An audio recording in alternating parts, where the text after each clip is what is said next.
জ্যৈষ্ঠের প্রচণ্ড গরমে বাগেরহাটের পানিতালের চাহিদা বেড়েছে। উপকূলীয় এই জেলায় উৎপাদিত পানিতাল স্থানীয় চাহিদা মিটিয়ে ঢাকাসহ দেশের বিভিন্ন স্থানে রপ্তানি হচ্ছে। স্বল্প দাম ও স্বাস্থ্য উপকারিতায় এই ফল গরমে জনপ্রিয়। তালের শাঁস শরীরের পানি শূন্যতা দূর করে। শুধু শাঁসই নয়, তালের রস, গুড়, পিঠা সব বয়সের মানুষের কাছেই প্রিয়। গ্রামে ১০০ তাল ৩০০ থেকে ৪০০ টাকায় কিনে শহরে ১০ টাকা করে বিক্রি হয়। ডাব ৬০ টাকায় কিনে ১২০ থেকে ২০০ টাকায় বিক্রি করা হয়। প্রতিদিন ২০ থেকে ৩০ হাজার তাল ঢাকায় পাঠানো হয়। বিক্রেতা আলম জানান, প্রতি তালে ৩টি শাঁস থাকে, যা গরমে ভালো বিক্রি হয়। বিভিন্ন বাংলাদেশের বিভিন্ন জেলায় যায় এবং রাঙামাটি, সিলেট, ঢাকা, ফেনী, চট্টগ্রাম সব জায়গায় পৌঁছে দিই আমরা।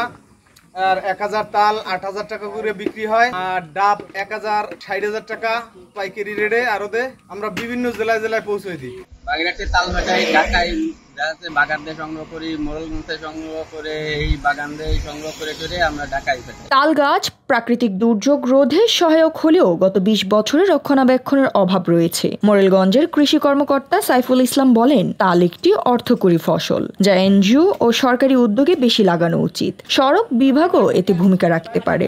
গরমে পানি তালের চাহিদা ও অর্থনৈতিক সম্ভাবনা উভয়ই উজ্জ্বল, কিন্তু টেকসই চাষের জন্য সমন্বিত উদ্যোগ প্রয়োজন। আর জ্যোতি, দৃষ্টি ২৪।